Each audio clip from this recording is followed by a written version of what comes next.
Dadako na po tayo sa testimony po, ano? Na kung saan encourage po natin ang ating mga kapatiran na ginawa ng kabutihan ng ating Panginoon po, no? Siguro po na natin po ang ating birthday celebrant po, ng ating bro ninyo.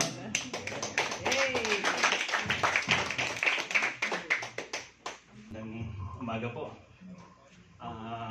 Maraming salamat po. Sa totoo lang, kailangan talaga araw-araw tayo magpapasalamat sa Panginoon. Pinagpapaluman tayo, pinagpapala, pasalamat tayo sa Panginoon.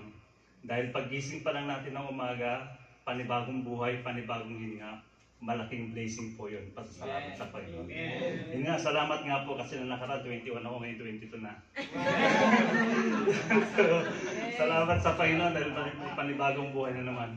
Alam niyo, ang isa pang pinapasalamat ko sa Panginoon, kasi kahapon sa cafeteria namin, nagkikwentuhan lang kami about Gospel of God, sharing of God's words. Ngayon nandun si Brother Marvin, nakikinig, tahimik lang siya. Tapos hindi siya nagsasalita. Tapos kasama namin yung isang kapatiran na taga sa Jamia, sa Bible study namin. May pinag-uusapan lang kami about sa Panginoon. Lahat ng bagay, makamtan mo man dito sa mundo, wala kang Panginoon, wala rin lahat yun. Amen. Kaya yun nga po, nung umaga, namang problema kami about transport, kasi nga 4 yung susundin sa kabila, tapos natanong ko sa kabila na sabi ko paano ba to kasi hindi kasi sasakyan, kasi ba mahina na kasi yung sasakyan natin, medyo may maalog-alog.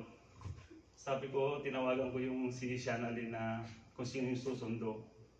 Tama-tama, dalawa lang sila. Nagulat nga ako nung sabi na sasama si Marvin. Sabi ko, praise God, sabi ko. Hindi ko siya niyaya, pero siya yung mismo yung kumbaga, ang Holy Spirit ang alok sa puso niya na umatin. Amen. Kaya nga po, napasama po siya. Tapos yun nga, nakarating din na maayos, mga kapatid natin na matiwasay sa ating bahay panambahan, na i-transport na maayos kasi nagawa ng paraan po yung pagdala ng mga kapatiran natin sa simbahan. Yun nga, maraming salamat sa Panginoon at sa pamilya po namin sa Pilipinas, pamilya natin na laging ginagabayan ng Panginoon. Kasi wala tayong kakayanan kung hindi natin kasama ang Panginoon. Salamat sa Diyos.